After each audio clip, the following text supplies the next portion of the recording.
The lord. దేవునికి స్తోత్రాలు. నేను pastor Ratna Maitra from praise God ministry. ఈ రోజున యేసయ్య మన కోసం ఏమి వాగ్దానాన్ని ఏర్పాటు చేశారో ఒక్కసారి చూద్దాము. యెహోషువ గ్రంథము 7వ అధ్యాయము 21వ వచనము. దోపుడు సొమ్ములో ఒక మంచి షినారు పై వస్త్రమును 200 తులముల వెండిని 50 తులముల ఎత్తుగల ఒక బంగారు కమ్మిని నేను చూచి వాటిని ఆశించి తీసుకొంటిని.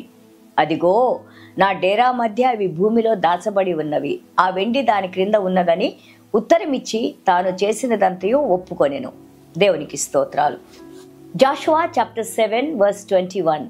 When I saw among the spoils a beautiful Babylon garment, 200 shekels of silver, and a wedge of gold weighing 50 shekels, I coveted them and took them, and there they are hidden in the earth in the midst of my tent, with the silver under it.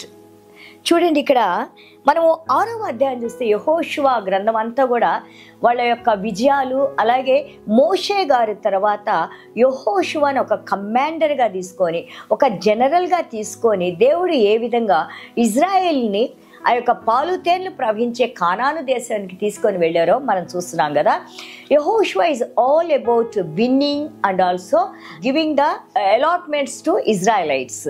So ఇక్కడ మనము 6వ అధ్యాయాలు మనం చూస్తూ ఉంటుంటే వాళ్ళు ఆ యొక్క కానాను దేశం వరకు రావడం మనం చూస్తున్నాము. 6లో చూస్తే జెరికో పట్టణంలో బలమైన గోడలు ఉన్నప్పుడు దేవుని యొక్క ఆజ్ఞ వారు పాటించినప్పుడు జస్ట్ దేవుని శక్తితో జస్ట్ గోడల చుట్టూ వాళ్ళు 7 సార్లు తిరిగినప్పుడు చూడండి, when they just trumpet sound, with the trumpet sound, చూడండి ఆ బూర ధ్వనితో అంత బలమైన గోడలన్నీ కూడా కూలిపోవడానికి ఎలాంటి యుద్ధము లేకుండా, ఎలాంటి సమస్యలు లేకుండా దేవుడు వాళ్ళకి సహాయం చేశారు కదా. That is like a miracle of miracles. ఈ రోజు వరకు కూడా మనము ఎరుకో గోడలు ఇంకా ఉన్నాయి, మనం చూస్తూ ఉన్నాము. 7వ అధ్యాయానికి వచ్చేసరికి such a huge victory they got, but in 7 they were so confident. They were very excited because they got such a big victory. 7వ అధ్యాయంలో they started losing again the war. What happened? ఏమైందని మనం చూస్తుంటే చూడండి, మనము ఒక community మొత్తంలో మనం ఉన్నా కానీ 10 ఆజ్ఞలలో 10వ ఆజ్ఞ ఏమంటారు? నిర్గమకాండం 20వ అధ్యాయము 17వ వచనంలో, you shall not covet your neighbour's house, నీ పొరుగువాని ఇల్లాసింపకూడదు. You shall not covet your neighbour's wife, నీ పొరుగువాని భార్యను ఆశించకూడదు.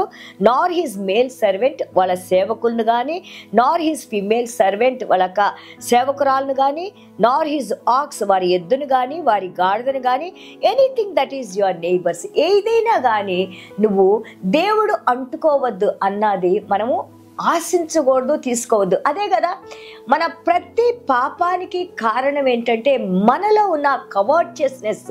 కావాలి, నాకు కావాలి, నాకు కావాలనే ఆశ.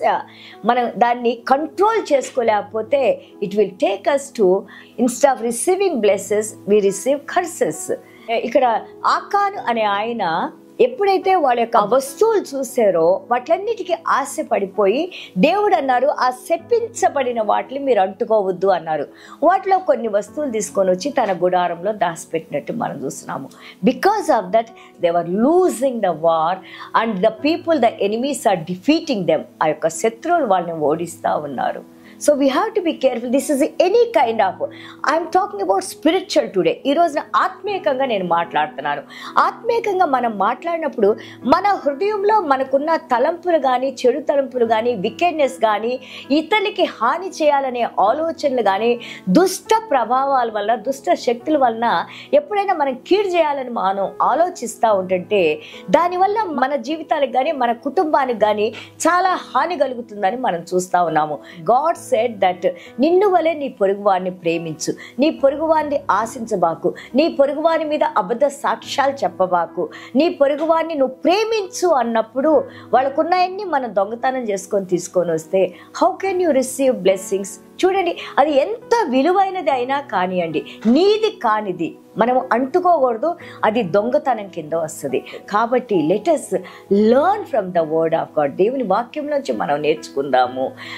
అబద్ధములు ఆడరాదు, దొంగతనం చేయరాదు, వ్యభిచరించకూడదు, నరహత్య చేయకూడదు.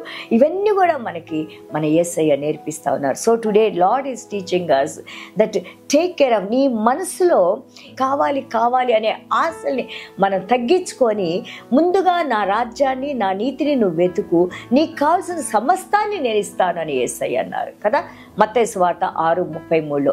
So let us come to the feet of God. దేవుని సన్నిధానానికి వద్దాము. మనకు కావాల్సిన దేవుని పాదాల దగ్గర మన విన్నపాలు పెట్టుకుందాము. ప్రభువుని మనం అడుగుదాము. మత్తయి సువార్త 7:7 ఏమన్నారు? Ask it shall be given unto you. అడుగు నీకు ఇవ్వబడును, తట్టు నీకు తెరవబడును, అలాగే వెతుకు నీకు దొరుకును అన్నారు కదా. Our Lord shall supply all our needs. దేవుడు మనకు కావాల్సిన సమస్తాన్ని యేసయ్యలో మనకు అనుగ్రహిస్తారు. So let us come with a prayer, let us receive from God, let us work hard, let us be honest with our selves, with people. దేవునికి స్తోత్రాలు. చిన్న ప్రార్థన చేసుకుందాం. ప్రభా మీకు స్తోత్రాలు, వందనాలనైనా. అద్భుతమైన మాటలతోనైనా ప్రభా, మమ్మల్ని జీవింపజేసే మాటలతోనైనా మేము తప్పులు చేయకుండా, తప్పుడు మార్గంలో మేము నడవకుండా అనుదినము మీరు మా యొక్క మార్గాల్ని సరళం చేస్తున్నాయినా ప్రభా. ఇదిగోనైనా మీరు మాకు నేర్పిస్తున్న మాటలను బట్టి మీకు వందనాలనైనా. అవునైనా ఈ యొక్క డు నాట్ కవర్ట్, అవునాయన ఇతరులు మేము ఆశించిన ఆయన ప్రభా. ఇదిగో 1 యోహాను 2:15, 15, 16, 17 వచనాల్లోనైనా ఆ యొక్క జీవపు డంబాలనైనా, కోరికలనైనా ప్రభా, like eve lord father God, when she saw with her ice it was pleasing to her ice lord father God. She has taken the fruit and eight lord father God, and they have committed the first sin in the garden of Eden lord. ఈ రోజున కూడా నాయనా ప్రభా, మాలో ఉన్న ప్రతి తప్పునైనా, ఒకవేళ నాయనా ప్రభా మా రహస్య పాపాలని నాయనా, మా హృదయంలో ఉన్న తలంపులు, దుష్ట తలంపులైనా ప్రభా మీ పరిశుద్ధ రక్తంతో కడగండి నాయన. జీవం కలిగిన మీ మాటలతో మమ్మల్ని శుద్ధీకరించండి నాయన. శాంక్టిఫై చేయండి నాయన ప్రభా. మంచి మార్గంలో నడుచుకొని మంచిని బోధించే బిడ్డలుగా మమ్మల్ని దీవించి నడిపించమని యేసయ్య దివ్యమైన నామములో తండ్రి ఆశీర్వదించి ప్రార్థన చేస్తున్నావు తండ్రి. Amen. God bless you all.